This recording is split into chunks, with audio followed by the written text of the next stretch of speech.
So this is not what I planned to do today. I don't remember what I planned to do today, but this wasn't it. I have tons of figures that need to be reviewed, and I just can't think of which one to do. I got so focused on the week of Ultra Magnuses, and then from there the week of vaguely related two-parters, I forgot my plans for the upcoming weeks. And now I'm suffering from some kind of block where not only can I not remember what I was going to do today, but I have no idea what I should review in lieu of that. So instead, we are going to hit the brakes a bit and just do the same thing I did last time to hopefully break me out of this funk. The good news is you guys really seem to like these looking forward videos, so this time I thought I'd do one on what's coming down the pipes in the third party and masterpiece world. I have a sneaking suspicion that my audience mostly only cares about chug stuff, so I suppose we will see how well this video performs, considering the last one is killing it in the viewership right now. So if this underperforms, I guess I'll have my answer. Before we get into this, if you guys remember how a week ago YouTube bounced like 30 of my subscribers, so I told people that they should just check to see if they're still subscribed so long as they want to be? Well, that video got me like 40 subscribers when the average is like 4 per video. So I'm not sure if that was all the people resubbing or just the power of actually saying it out loud, but it did make me curious to see if asking people to sub out loud would work that well again. I don't want to do that whole rigmarole at the beginning of every video, but if it's literally 10 times more effective than just flashing it on screen, it'd be nuts. So let's start talking about all that juicy third-party and masterpiece news that you all totally maybe care about. I'm gonna start off with the New Age Legend Scale Constructicons. Scavenger is looking really good. I don't know why, but it seems kind of hard to screw him up. Almost every set out there tends to have a good-looking and fairly accurate rendition of him. The way his legs are going to rotate looks a little weird, and how his feet work is a bit fascinating. Based on what I'm seeing here, he is going to be a very posable little figure, with what looks to be at least the full typical range, and if I had to guess based on the look of it, his bends will be more than 90 degrees. Plus, is that an ab crunch I spy? It looks like he won't be able to do the scorpion tail shovel though. Such a tragic loss. Though, that is accurate to his design, I just think the scorpion shovel is cool. This is something I actually really love right here. He comes with his coronation trumpet. That's an accessory I don't think any other version of this character has ever come with. Yeah, it's something only featured in one scene, but it's a really important one from the movie, so I'm shocked it hasn't been done before. The handle is a bit too long though with how it peeks out from the bottom of his fist, so that could stand to be a bit shorter, and his wrists have some big ugly gaps, but so far those are the most major complaints I have with the robot mode. I always want to call this type of vehicle a backhoe, even though I know it's technically called an excavator, but backhoe is so much more fun to say. This mode looks a bit ropey. It's definitely not presenting as well as the robot mode. As for Bone Crusher, and yeah, that's pretty Bone Crusher, what with his weird face and all too green aesthetic, interestingly enough, he has opening fists when Scavenger totally didn't. And he is also seemingly using a completely different foot design despite the fact that the legs look otherwise identical. I guess they just wanted his feet to be ugly.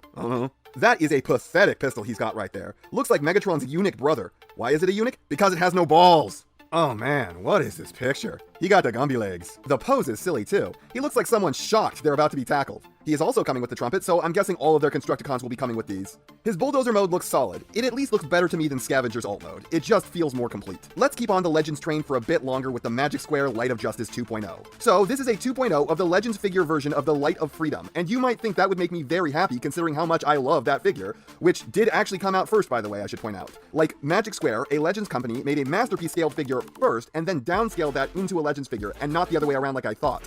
That is a bizarre path to take. But yeah, you might think I'm excited for this, but I'm kinda not. That figure was so good, and I don't see how you really go about improving on it. There do seem to be some impressive aspects of this new mold, but also parts I'm not a fan of. Stuff like the chest windows. And I'm also really worried that this is going to take the dip into serious faux forming like many a most modern Optimuses do. It's still clearly going to be very posable, and the back has been cleaned up a bit, but we haven't seen him in the alt mode yet, or the transformation. So only time will tell if this is an improvement. But I doubt you can improve on the original's perfection, so I'm worried. Hope it's good. Hope it's gonna blow my socks off, but I anticipate disappointment on this one. Gonna talk about another one of the Magic Square figures for a moment for one simple reason. The upcoming Magic Square Ultra Magnus, which may or may not be good, I honestly don't care at this point, because this is already the best figure ever based solely on the fact that its name is Brobdingnag. Brobdingnag. What the fuck is that? Oh man, that's some of the best comedy I've seen in a while. I wish I was this funny. Now I want to talk about this weird $1,000, I think movie-inspired Grimlock figure. I'm always on about how much I hate the way the movies look, and how dumb I think it is that the characters are unrecognizable. And some people have taken that as me not being willing to embrace new art styles, and I've even been accused of being a G1er more than once. But look at this. This is a huge departure. Massive! It almost couldn't be more different. And it definitely has the overt tones of the movies. The Dino Head even has the ears they gave him. And if this was what the movies looked like, I'd like to see something like the show brought to life. But if this was what we were getting, I wouldn't complain. This captures the spirit and the essence of the character. I can tell who I'm looking at a glance without being told. And at the same time, it's an extreme redesign, thoroughly dissimilar to what came before. And it doesn't look like a fucking monster. It's not Starscream, who's a weird ape Dorito, and it's not Ironhide, who's a bipedal pug. It's just a cool as shit looking giant fuck-off robot. This doesn't look like it's embarrassed to be the thing that I like. So yeah, this is here just so I can rant a bit about how I am open to new ideas and completely new designs. They just need to be, not shit. I don't like the place the dino arms ended up, though. Fucking creepy-ass robo-pubes. Now let's talk about Generation Toy Hotspot. The third-party Defensor market really seems to be heating up, what with X-Transbots and MMC both getting stuck in at the exact same time, and then there's already at least one other one on the market, and now we got this one coming from Generation Toy, and I can't help but feel like this is going to be the loser of the group. It's clearly going for a moderately stylized take, and I just don't know that that's a good plan. I feel like you either want to put your own full-blown spin on something, or go G1 with stuff like this, and half measures just don't seem like a wise decision. And the combined torso is a bit... big chungus. It is so wide. Even though the arms are about as long as they should be, I can't help but feel like they look super short when the torso is that bulky. And those poor legs. How are they going to put up with all that weight? I mean, like 2/3 or more of the figure's mass is above the hips. I think it's actually resting on his back ladder in this picture. Going by the alt mode, and this thing is going to be monstrously huge. I don't hate what I'm seeing, but I already really don't care about Defensor. He's not on the same level as Menasor, but he is the most nothing combiner in my book, and with the MMC in the game, I just can't bring myself to see this as something I'd get, what with its bulky, half-stylized design. Speaking of stylization, Big Firebird had two at least fairly recent reveals, with their EX01 plus Muka, who I'm assuming is a Moonracer retool of their Nicey, who was actually one of the earliest third-party reviews I ever did, and I was one of the earliest people to review that figure, so I was really hoping it would do more for my channel. But really, that was probably my first indication that you guys are more here for the chug stuff. So far, there aren't any actual pictures of the robot mode that I know of. This is definitely more spacey than the Nicey, and the kneecaps have been retooled to look more knightly. But you can see that she still has the stiletto heels, so I don't know how much different this will look once that shell comes off. I wouldn't be surprised if this one is just a shell, considering the carapace looks a lot more solid than before. I don't see how that's going to come apart and how she's going to lug it around on her back. They've also released teaser shots for their Windblade, and from here at least, it looks a lot more classy than their previous endeavor. They are still playing up the feminine aspects of the figure, but much less so, and with a more elegant use of the kibble. She honestly comes across like some kind of magical girl. I bought the previous one, I'm not too good for this. Where is that massive nose cone going? That's my question. And why is it even there? It's not part of her normal design, but what can I say, I like what I'm seeing, and the feeling is less inexplicable this time. Next up, let's talk about the Cyber Factory Bumble Scream. This looks so cool. The colors punch, and the visor is so sick. Yet more evidence that I don't hate new things, I just want them to be good.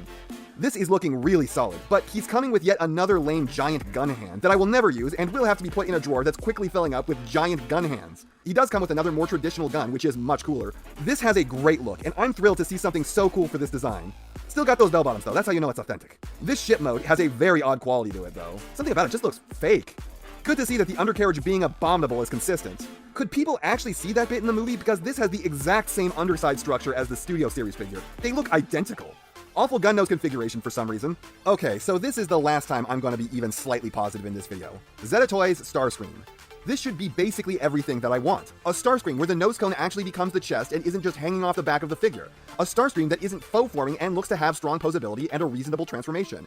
And yet there is just something so damn cheap looking about this. The plastic they are using looks like crap. The sculpting is overpronounced, and for some reason it reminds me of a garbage tier knockoff with stuff just jutting out weirdly. Plus the alt mode looks great until you turn it to the side. Oh god, that looks awful. What was so hard about what the Titans Return Blitzwing did? Like seriously, what was so difficult about that? Because that looked perfect, was simple, and worked well. Okay, next up. Time to face the music and slaughter a sacred cow. People are going to hate me for this. I think I've said this on video before. I know I've said it in the comments, but maybe I forgot to do it on record. I don't get the appeal of fans' toys. Like, not even a little. They make the ugliest figures I've ever seen. I always hear people crow about how G1 accurate they are, and to a point they're correct. I mean, they are clearly going for G1 accuracy and just never reaching it because everything they make is the most uncanny fucking things I've ever seen. And yet they have an insanely devoted fanbase. A fanbase that honestly comes across really culty. Like, what is with leaving the inspected by stickers on the figures? If you buy a Fans Toys figure, you better not touch the fucking inspected by sticker. That's like sacrilege to the cult. I mean, I know the figures were already ugly, but the sticker is only making it worse. Case in point, their new Huffer. This might easily be the ugliest, most uncanny thing they've ever produced. And yet, this fucking hideous thing sold out on the first day. Why? They are a company known for subpar articulation, unpleasant squeaky materials, and terrible transformations. The only thing they ever have going for them is the sculpts that for some reason people like despite how weird they look. And this is the weirdest of them all. And I'm not even talking about the G1 accuracy to a fault where they gave him the awful arm brackets that are hinged halfway down his torso and a couple feet off of his body. Hoffer had a bad design in G1, we all know this, and no one should ever be trying to emulate that bit of it. No, the problem I have is with that fucking head. Oh my god, what is going on here? This is nightmare fuel. It's like it was designed from memory by someone with a confused recollection.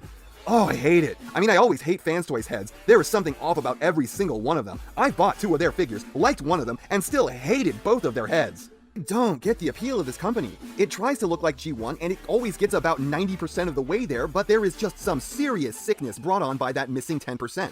I've had people try to tell me that they aren't trying to look as G1 as possible, and I thoroughly disagree. This is absolutely trying to look like it came off the screen. They are just bad at actually doing that. Speaking of being bad at looking like G1, Masterpiece Jetfire. Oh fuck, that looks terrible!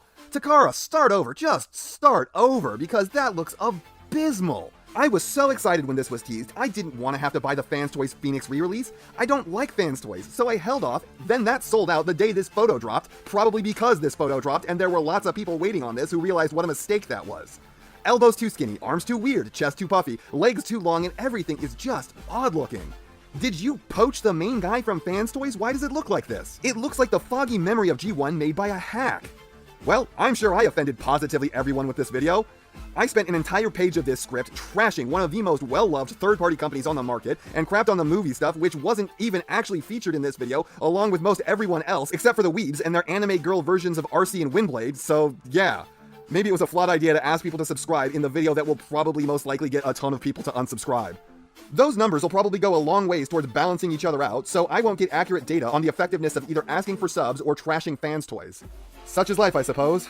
And that's not half of what I have to say, but it's enough of what I have to say. And I know, you know, what everyone else tells you to do at the end of these videos. So, if you liked what you saw here, please do that. And if you'd like to take it a step further, then please, share this video with any friend you think may be interested.